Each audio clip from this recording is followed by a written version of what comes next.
अब ये जो पुराना फाइनेंशियल ईयर 2022-23 ये समाप्त हो रहा है। 23-24 का नया वर्ष अप्रैल में शुरू हो जाएगा। उसका जो हमने बजट भी पारित कर लिया है और साल के अंत में अभी पिछले वर्ष की जो चल रही योजनाएं उनकी समीक्षा और नए वर्ष के लिए कुछ संकल्प, इन विषयों को लेकर के डिप्टी कमिश्नर के साथ मैंने विषय रखा है।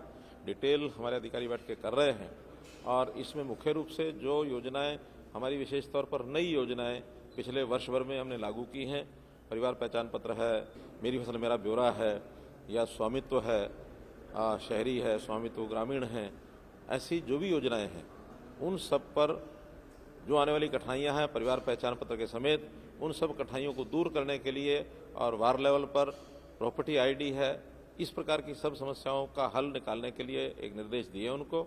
और खास करके जो जनता को मिलने जुलने का समय है, मिलने जुलने के समय में भी कोई कटौती ना करें। प्रतिदिन 2 घंटे जनता से मिलने का कार्यक्रम, और ये भी आज तय किया कि उन 2 घंटों में कम से कम प्रदेश स्तर से जो भी वीडियो कॉन्फ्रेंस होती हैं वो बिल्कुल नहीं किया करेंगे। 2 घंटे अपनी कोई मीटिंग नहीं करेंगे। 11 से 1 चाहे डीसीज हैं, एडीसीज हैं, एसपीज हैं, जो भी पब्लिक डीलिंग के ऑफिस हैं, वो सब 11 से 1 रोजाना पब्लिक को मिलने जुलने का काम करेंगे। और खास करके जो हमारे वर्कर्स हैं, हमारे लीडर्स हैं, उनके साथ समय पर मिलने का कार्यक्रम सुनिश्चित करेंगे।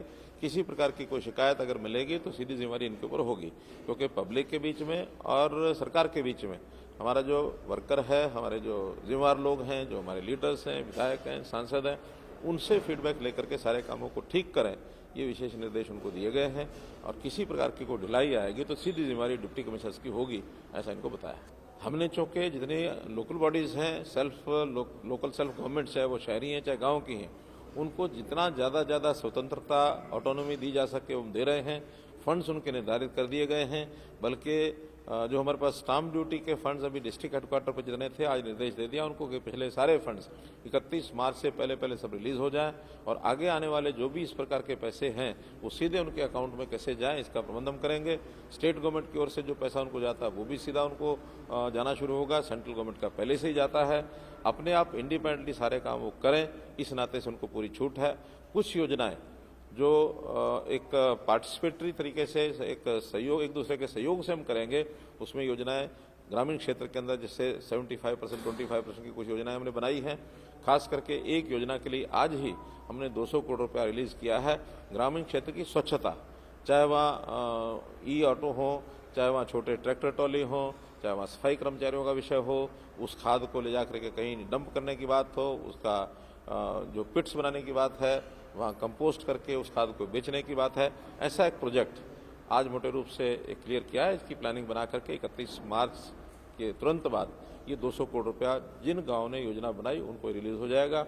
इसी प्रकार हमने जो और एक योजना बनाई है, जो गाँव में कम्युनिटी सेंटर्स हैं, बड़े गाँव में जिनमें कम्युनिटी सेंटर्स नहीं हैं, ऐसे गांव के लिए एक कम्युनिटी सेंटर मंजूर करने का भी हमने प्रस्ताव मंगाए हैं। गांव से जो प्रस्ताव भेजेंगे तो सबसे पहले ऐसे 80 गांव के अंदर, और लगभग 200 करोड़ रुपया जिस पर खर्च आएगा, 2.5 करोड़ रुपया प्रति गांव के प्रति कम्युनिटी सेंटर के हिसाब से, उसको भी सैंक्शन किया है।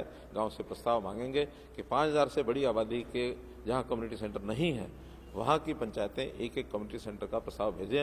हम अपने विधायकों को भी कहेंगे कि वो भी उन गाँव से प्रस्ताव लेकर के आएँ, ताकि उनको हम और ये मंजूरी दे सकें।